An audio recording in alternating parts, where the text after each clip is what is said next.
Alright, hello world. Welcome to Baking at Home with Theo Chocolate. My name is Katie, one of the Theo Chocolatiers, and today we are going to be making some delicious scones. Now, those of you local to the Seattle area may have ordered a scone from Theo To Go. We do a very delicious cranberry cocoa nib version, and chances are, if you have had one of those scones, I was most likely the one to make it. We're going to be doing a little bit of a different version today. So scones are great because you can really put whatever sort of mix-ins or inclusions in there that you want or that you have on hand. So we're going to be doing a chocolate coconut version today, which I am very excited about. So we are going to just get started. First of all, I have flour in a bowl here. This is 250 grams of whole wheat pastry flour. So this is just a type of flour that I happen to have on hand. If you have regular pastry flour, all-purpose flour, anything like that, would do very well here. If you want to make these gluten-free and you have a sort of one-to-one, cup-to-cup gluten-free baking mix, or gluten-free baking flour rather, that would be something that you could substitute in there as well. Into the flour, I'm going to go ahead and add sugar. So this is about 100 grams of sugar. And in case you are baking without a scale, the flour is going to be about 2 cups and the sugar, that 100 grams, is about half a cup or so. So we'll go ahead and put that in there. In that, we're going to add the rest of the dry ingredients, which is 4 grams of salt and 10 grams of baking powder, which is about a teaspoon of kosher salt and about a tablespoon of the baking powder going in there. So we'll add those in. And now we're just gonna give that a quick whisk to get everything nice and incorporated. Now again, you can use whatever all-purpose flour you have on hand. I'm going for the whole wheat pastry flour because whole wheat makes me feel more like I can eat a lot of these in one time, which is maybe a lie, but we tell ourselves, whatever we need to hear. But the pastry flour is going to have a lower protein content, so it's going to help us give a nice, tender texture to the scone, and that's what we're looking for. All right, so we have our dry ingredients combined in the bowl there. Next, we're going to need butter. When you make scones, you do want to keep your butter and your wet ingredients as cold as possible. So I pulled this directly out of the fridge and we're just going to cut it up a little bit. Dropped the butter wrapper. Oops. When there are days that I'm baking, the floor in here does get vacuumed quite a lot because I tend to be a dropper. I'm what you might call messy. But just going for about 1/2 inch to 1 inch dice on this. Doesn't have to be perfect because we're going to be cutting the butter into the flour in just a minute. And this is unsalted butter. If all you have on hand is salted butter, that's just fine. Just make sure you take down the amount of salt that you're putting into the dry ingredients a little bit, unless you are one of those people, myself included, who likes a kind of salty kick. Oops, spilled some butter there, so let's get that in the bowl. So we've got the butter chunks in the flour. We're just gonna give that a toss. And now I'm just gonna use my hands to cut the butter into the flour. So I'm just gonna use my fingers to kind of smush the pieces into a combination of sort of long, flat shards almost, like this. And maybe some pea-sized pieces too. And with this, you can use, the paddle attachment on a mixer. I've done that before for particularly large batches. You could freeze the butter and grate it in. I've heard of people having really great success with that, but I really like the sort of old-fashioned cutting in by hand method. I find it fairly soothing. We all need something a little bit soothing right now, right? So I'm just gonna go ahead, use my hands.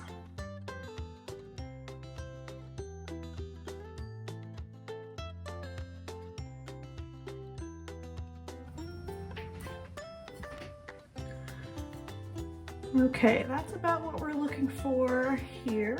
A little floury, so just hold that up. So we've got some smaller pieces, but a few that are a little bit larger. And that's gonna get us some nice texture in the scone there.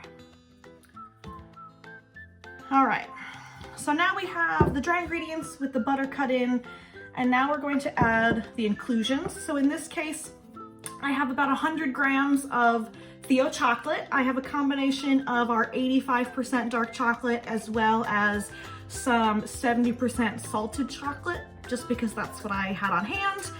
But you could use literally any kind of chocolate in here and get, I'm sure, delicious results. Just a rough chop is all you need to do to that. I really like that because you get some pieces that are a little bit bigger, but you also get sort of the shards that break off the piece throughout the scone, and that contrast of chocolate sizes ends up being pretty tasty.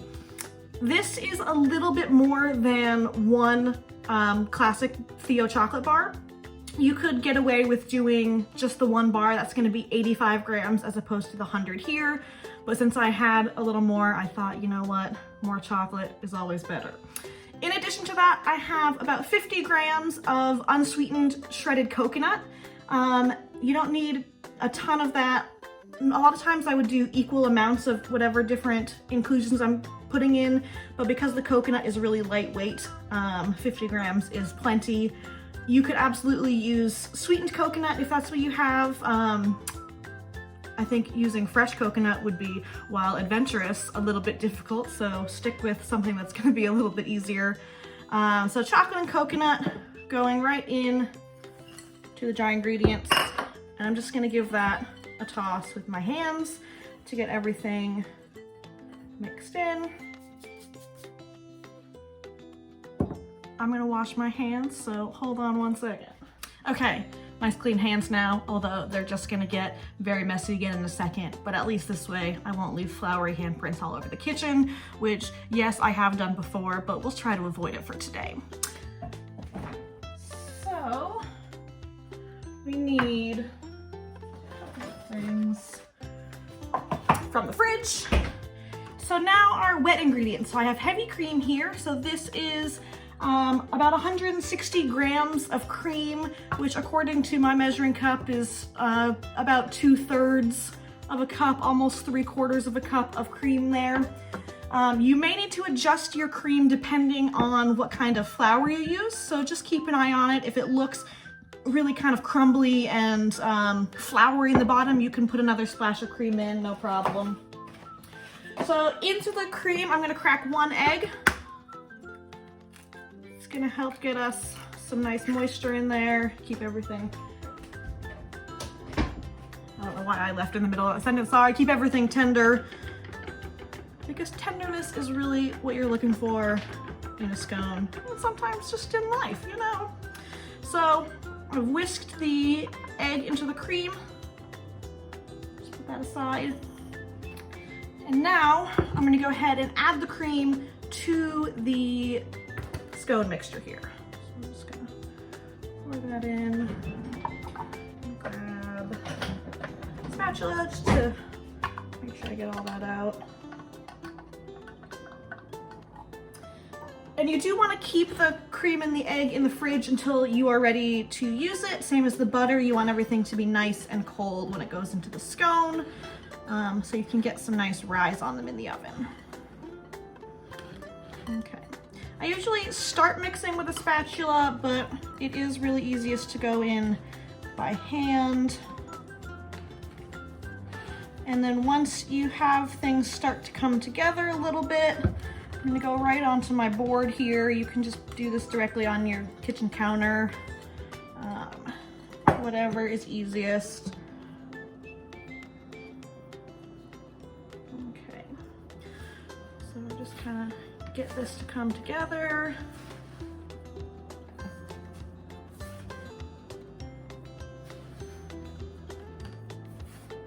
You don't want to overwork this or really knead it a lot, because then you might end up with a bit of a tougher scone. So you just want to let things come together And that looked like a pretty decent amount of cream for what I had here, so I'll just get everything together into one ball. And as I said, my hands are getting very messy again, but such is life. It'll be worth it when I get to eat 1 or 8 of these scones later. Okay, we're gonna press that into a disc that's, I don't know, quarter inch thick or so. I don't have a ruler, but I'd say that's, I don't know, 6 or 8 inches in diameter. Although I'm very bad at estimating, so maybe I should measure it. Yeah, it's fine. It doesn't have to be exact. You'll just end up with a slightly different size scone, depending on the size of your circle. If you wanted smaller scones, you could also divide your dough into 2 and then cut them that way, and you'd end up with something a little bit smaller. So it just depends on what you're looking for. So I've got my scone disc here, my scone dough. I'm gonna cut these with a bench scraper, although you could just easily use a sharp knife. Anything that you need to use to cut this disc into triangles is gonna be just fine. So I'm gonna go in half first, and then into quarters, and we'll go for 8 today. I think that's a nice size scone. Although now if I eat 1 or 8, that's a whole batch of scones, so maybe I should stick with 1. So we have our scone triangles here. They're all roughly the same, but they don't need to be exact. So that's our scone dough. And then we will get these in the oven in just a second. So I have the oven preheating at 375 degrees Fahrenheit. One thing I just realized is that I said earlier to bake at a 350-degree oven, but I took a peek pretty early on in the baking and there's a lot of butter leaking out, and it made me realize that I bake at 375 degrees in the Theo kitchen, which has a convection oven. So in a home oven with no convection, which is what I have, is actually gonna need to bake at 400 degrees. So after the first couple minutes when I realized that, I bumped the temperature up to 400 degrees Fahrenheit. If you do have an oven that has a convection option, you can use the 375, but otherwise go for a 400-degree oven. So we're gonna get these into the oven as soon as possible. Got a parchment-lined sheet pan here. A mess here, but that's okay. Okay, so we're just gonna place the scones. We're gonna place the scones on the tray here. You know, now that I'm looking at these, they're not super evenly cut, which means that they may not bake completely evenly, but I'm not terribly concerned. I don't think there's too much of a difference in there. Although this one's a little misshapen. I'm just gonna form that back into a triangle. Okay. There we go. So, scones are on the tray. Last thing we need to do before they go in the oven is brush them with a little bit more cream. All right, I don't need a measurement for this. I'm just gonna put a little splash of cream into my little dish here. And then, I did not think to get out the brush in advance, but that's okay. So, just a pastry brush and some cream. You could also brush these with melted butter or egg wash if you want, but since you probably have an open container of cream for making the scones, you might as well just use that. So just a little layer on the top of each one. This is gonna help give you a nice sort of shine on the top. They won't be super shiny, but they're going to be super delicious.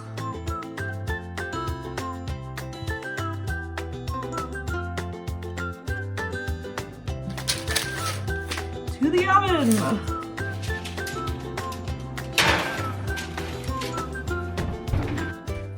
All right, so those are going in the oven in the middle rack. Again, 375 degrees Fahrenheit at 400 degrees. I'm gonna set a timer for 18 minutes and we will check them after that to see how they look. While the scones are in the oven, thought maybe we'd just hang out for a second. Check in, how's everyone doing? Are you baking anything fun? Are you excited to bake scones? I'm gonna go with yes. Yes, everyone's excited to bake scones.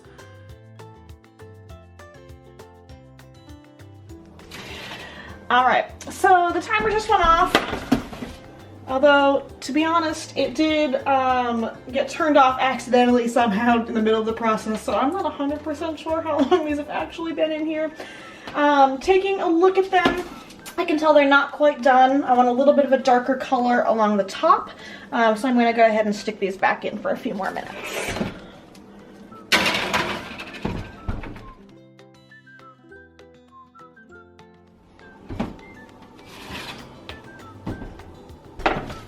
Okay, that's more of what we're looking for right there.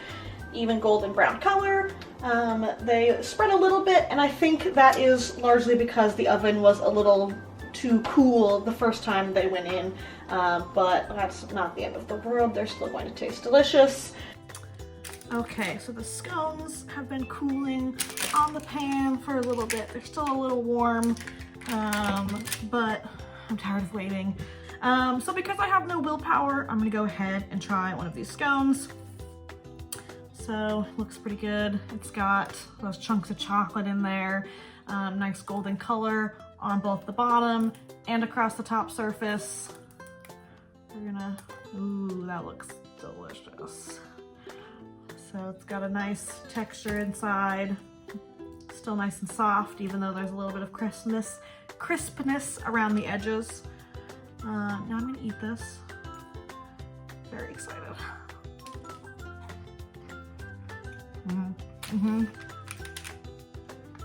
That is very good.